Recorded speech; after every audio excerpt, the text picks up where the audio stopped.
बोलिए पितृ भगवान की जय। देखिए, पितृपक्ष आने वाला है। पितृपक्ष एक महत्वपूर्ण सनातन हिंदू त्यौहार है जो पितरों की पूजा और सम्मान के लिए मनाया जाता है।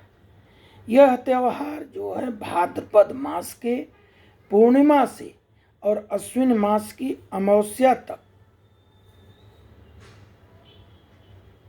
मनाया जाता है, जो लगभग 15 या 16 दिन लगभग चलता है। पितरों की जो पूजा है वो पितृपक्ष के दौरान की जाती है, जो हमारे पूर्वजों की आत्माओं की शांति और मुक्ति प्रदान के लिए की जाती है। तर्पण और श्राद्ध, पितृपक्ष के दौरान तर्पण और श्राद्ध किया जाता है, जिसमें पितरों को जल, अन्न और अन्य सामग्री अर्पित की जाती है। 2 ब्राह्मण निश्चित रूप से भोजन करा के उनकी आत्मतुष्टि और उनकी पितरों की प्रसन्नता के लिए उनको अन्न और वस्त्र दान देना चाहिए। देखिए, पितरों की जो पितृपक्ष का उद्देश्य है, पितरों की आत्मा की शांति और मुक्ति को प्रदान करना है, जिसमें वो अगले जन्म में सुख और समृद्धि से रह सकें। इनका तर्पण भी किया जाता है, जल द्वारा तर्पण किया जाता है। पितृपक्ष के दौरान श्राद्ध भी किया जाता है, जिसमें पितरों को अन्न और अन्य सामग्री अर्पित की जाती है। पितृपक्ष के दौरान ही पिंडदान किया जाता है, जिसमें पितरों को पिंड अर्पित किया जाता है। पितृपक्ष का उद्देश्य ही है पितरों की आत्मा की शांति। इससे परिवार की समृद्धि होती है। पितृपक्ष के दौरान पितरों की पूजा और सम्मान करने से परिवार में वंश वृद्धि बढ़ती है, ऐश्वर्य बढ़ता है, धन बढ़ता है और आध्यात्मिक विकास बढ़ता है। परिवार में विद्या और धन और बल की बढ़ोतरी होती है। पितृपक्ष के दौरान ये बराबर साफ सफाई और अनाप शनाप चीज़ों का भोजन नहीं करना चाहिए, शुद्ध भोजन करना चाहिए। और जिस तिथि को अपने पितृ छोड़े हों शरीर को, उस तिथि को दान करें, ब्राह्मण भोजन करावें और कौआ, गाय और एक चींटी, मैंने तीन जरूर दें। बलि तो 5 देनी चाहिए, लेकिन 3 तो जरूर दें। अब हम हल के बारे में बताते हैं कि श्राद्ध का जो विचार है, किस तारीख को, किस तिथि को श्राद्ध, संपूर्ण शास्त्रोक्त जानकारी हम आपको दे रहे हैं। पूर्णिमा का देखिए, श्राद्ध 7 सितंबर को रविवार से 4 होगा। 8 सितंबर को प्रतिपदा श्राद्ध, 9 सितंबर को मंगलवार है द्वितीय श्राद्ध, 10 सितंबर को तृतीय श्राद्ध, 11 सितंबर को चतुर्थी श्राद्ध, 12 सितंबर को पंचमी श्राद्ध,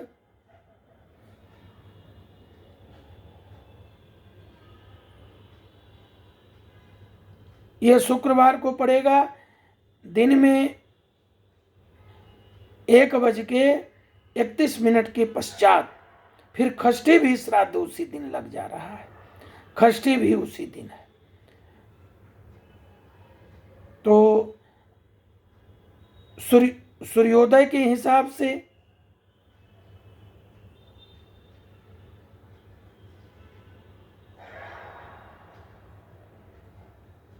अगर देखते हैं तो पंचमी श्राद्ध है, लेकिन उसी दिन दोपहर को षष्ठी लग जा रहा है, इसलिए शुक्रवार को 2 श्राद्ध रहेगा। अब 13 षष्ठी श्राद्ध भी 13 सितंबर को भी कर सकते हैं। फिर अष्टमी श्राद्ध, सप्तमी श्राद्ध,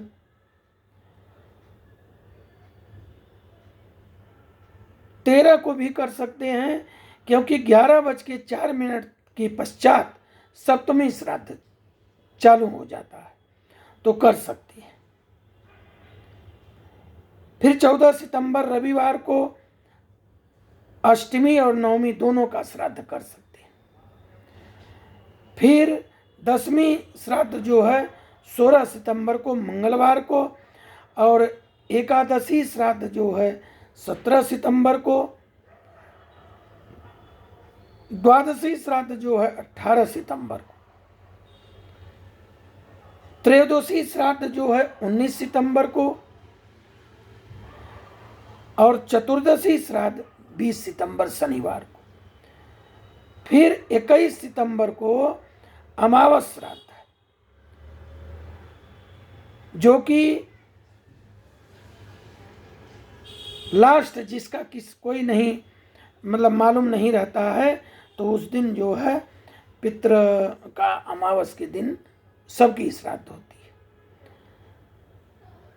पितृपक्ष जो का श्राद्ध भाद्रपद शुक्ल पूर्णिमा से प्रारंभ माना जाता है, जो कि 7 सितंबर को पड़ रही है। जिसके पिता की मृत्यु पूर्णिमा में हुई है वह 7 सितंबर को श्राद्ध करेंगे। और षष्ठी का श्राद्ध जो थोड़ा ध्यातव्य हो रहा है, वह शुक्रवार को 1:31 के बाद 12 सितंबर को ही है, क्योंकि पितृ श्राद्ध अपराह्न में ही करना चाहिए। तो जो भी 11 बजे के पहले करना चाहते हैं वो 13 सितंबर को 11:04 तक कर सकते हैं। जिनके पिता की मृत्यु की तिथि ज्ञात नहीं है वह अमावस के दिन अपने पिता का श्राद्ध करेंगे। माताओं का श्राद्ध मात्र नवमी के दिन होता है।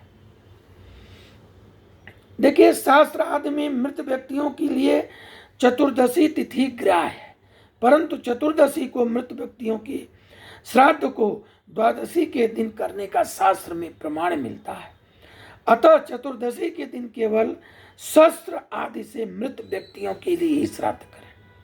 सन्यासियों के निमित्त होने वाला श्राद्ध 18 सितंबर 2025 को द्वादशी में होना चाहिए। देवल ऋषि के वचन के अनुसार पूर्वान्ने देविकम कर्मत्वपराहे तु पैतृकम एको न तिष्ठन्तु मध्याह्ने प्रातः बुद्ध निमित्तकम, अर्थात पूर्वाह्न में दैविक कर्म तथा पितृकर्म को अपराह्न में करना चाहिए, एको दृष्ट श्राद्ध को मध्याह्न में और वृद्धि श्राद्ध को प्रातः करना चाहिए। अतः महालय निमित्तिक पार्वण श्राद्ध में अपराह्न व्यापनी तिथि को लेते हुए समस्त कर्म करें। न तत्र वीरा जायन्ते निरोगा न शतायुषा न च श्रेयोस्य गच्छन्ति यत्र साधम विवर्जितम, श्रद्धा में तन्न कुर्वाणो नरकम प्रतिपद्यते।